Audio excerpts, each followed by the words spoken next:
That's George Bennett and his teammates coming back to the front. They'll be telling him now, stay out of the gravel, George. It's all about holding position, but as soon as you think you're in a good position, you get... Oh, there's been a crash here, and that is one of the riders from Education First has taken a very nasty tumble. That's Mitch Docker, 182. Mitch Docker. 114, De Vries, number 75 from CCC. Yeah, Simon Shanok. That's De Vries here, 114. This is De Vries here. Yep, 146 is Prades from Movistar, and that has split the peloton. It was towards the back. That's how quickly things can change. There's a complete movement of the team across the road here. Let's see if we can show you that again, because it happened so fast. I'm not too sure where it was in the peloton, but keep your eyes down. Touch of wheels there. Right in the middle. Yep, it was Mitch Docker who looked to go first. That was a nasty fall by Mitch Docker too. He's one of the nice guys in the race. Let's hope he's okay. Race. Oh, that's a little bit of a... I take it that's a replay. That was the one. And that's Mitch just there. De Vries on the right. Well, let's hope they're all up and away again. I mean, they're tough guys. Look at Jay McCarthy after yesterday. The race moves on, however, there is waiting for no one for any circumstances. On the left-hand side, UAE, they're riding for Jasper Philipsen. FDJ Groupama next to them in the red, white and blue. And they have the sprinter Marc Sarraut. This long straight road, riders just touching wheels, anxious as they all move across the concertina, then they widen out, everybody desperate to get them into the front line, 6 kilometers out. Education First have been a bit split up by that crash to Mitch Docker, the boys in pink here. So much shuffling and pushing for position. Here's Richie Porte now in the orange, number 11.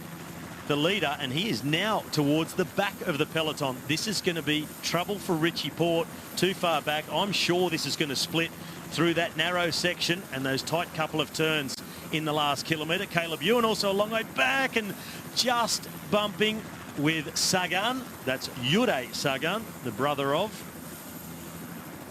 There's two definite trains here, and the boys in the centre are trying to grab whichever one they can. They're completely disorganised in the middle of the peloton.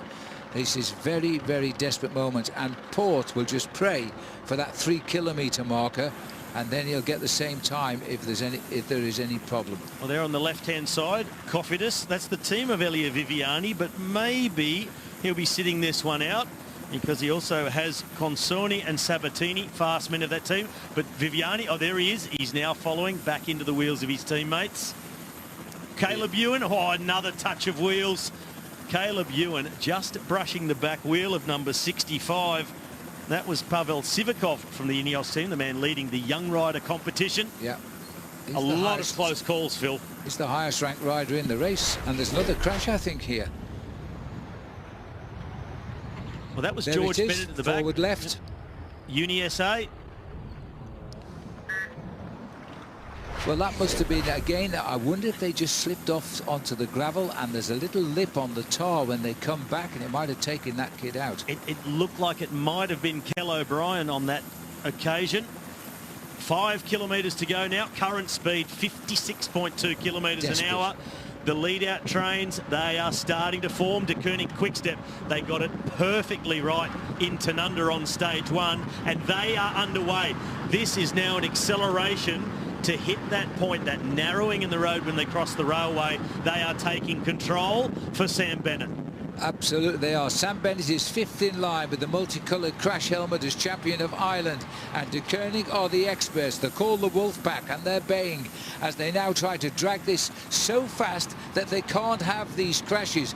We're racing for the turns, remember, into the bottleneck.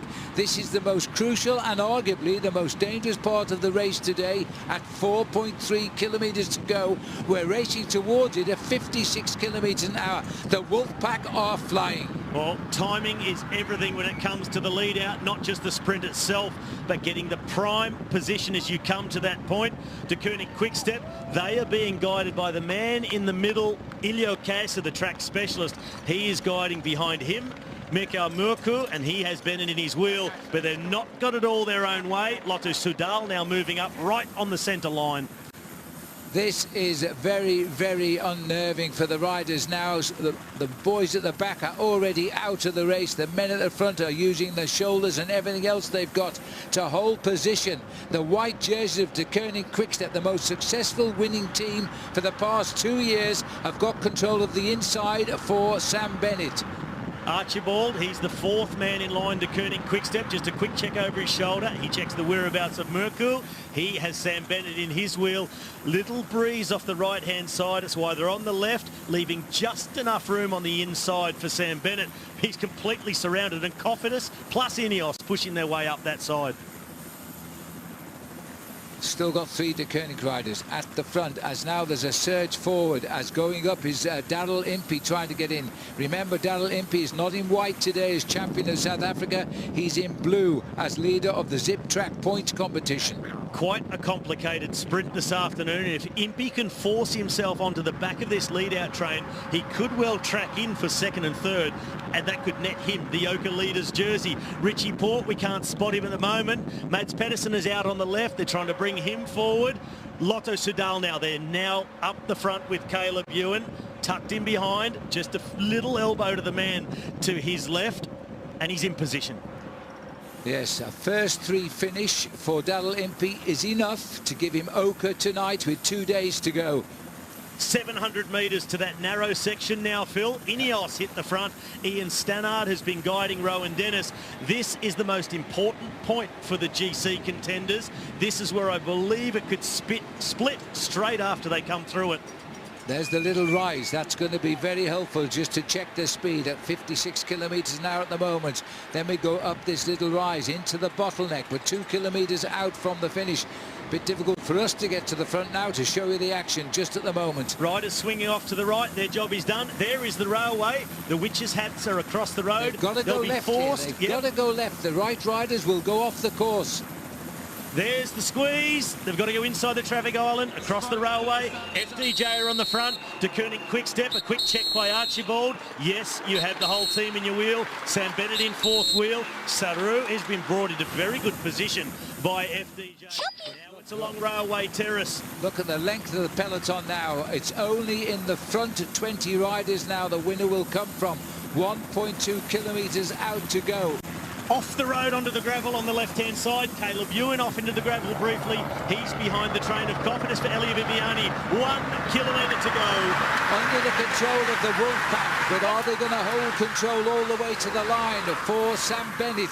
It's a great sprint for Sam, and remember the corner at some 300 metres out. Sharp reverse turn and slightly uphill.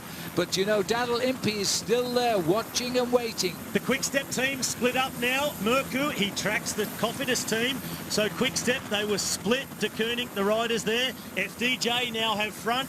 They are in control. 2 FDJ riders. Then it is Cofidis for Elia Viviani. The rush for the last corner. 300 metres to go. It is a very sharp corner. Bennett's now back in position. Merku guiding perfectly. Merku, the rider on the far right, first ride around. He's got Sam Bennett in his gun sight. Surely Bennett can get the perfect lead out here as Caleb Ewan starts to grit his teeth here. There's the lead out. Here goes Sam Bennett. And Bennett being charged by Caleb Ewan to the line. It's one-on-one. The big Irishman. No, it's not. It's the little Australian as Ewan gets it on the line. 2 out of 2 shots. Well, Caleb Ewan, he made the mistake on stage 1. It was Bennett who won. This time, he tracked him all the way along Railway Terrace, carefully through the last corner at 300 metres to go. Merku provided the perfect lead out for Bennett. He hit out at the right moment.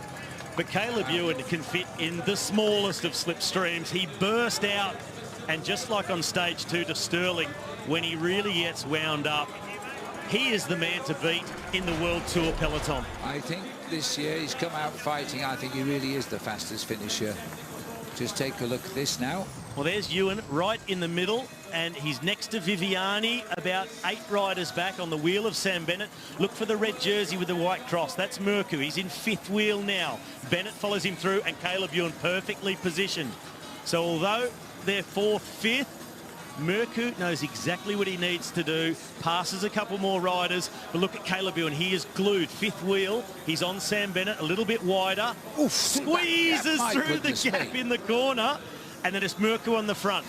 Bennett, Caleb Ewan, then Philipsen comes up to take the wheel, but he's already off the back. Bennett launches. Caleb Ewan, all right, gear selection. I'm in the 11, I'll take you on. And he actually cruises on by to win by a length. Philipsen looks as though he's going to get third place at that point, certainly. But just look at this. Bennett must have felt on this move he had it all the way. But look at the working of the shoulders of Ewan. Just on the line he gets it. Philipsen third. And that will give him the lead in the blue zip track sprint competition tonight. Well, there it is, a one-length win for Caleb Ewan. A couple of lengths further back. Here's Jens with Caleb Ewan. Caleb, another fantastic and convincing win, at least a bike length in between you and the next rider. You're off to a great start. How was it for you today? Stress in the crosswinds? Yeah, it was, you know, we knew there was going to be a lot of wind once we turned onto the flat part in the second half of the course. And yeah, you know, my team, you probably saw on TV, they were always up the front. I was never in trouble, and yeah, they did such a good job today. And yeah, that meant I could have good legs in the finish.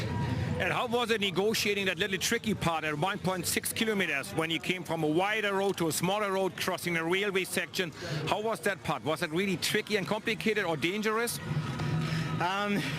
Yeah, it was a very tight corner into the finish.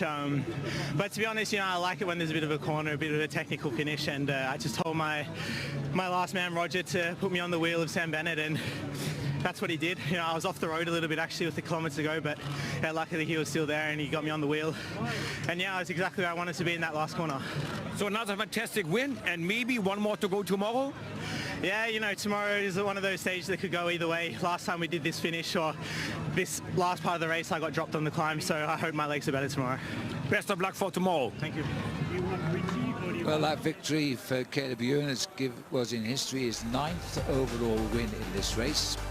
Still comes in behind Greipel and Robbie McEwen, but Caleb Ewan getting the victory ahead of Bennett, Philipsen. Greipel himself coming through in 4th today, and that was a great sprint by him. Giacomo Nizzolo of the African NTT team coming in 7th. Top 10 completed by Bennett's lead-out man, Michael Morkov, who got through on that inside of the barriers. That was something very, very special. Well, the bonuses worked in the favour of Richie Porte. He's kept his lead. It's seen it reduced from 6 to 3 today. Impey is in 2nd place. Power has got a 2nd back on the day. He's 8th back. The rest stay the same as they were at the start.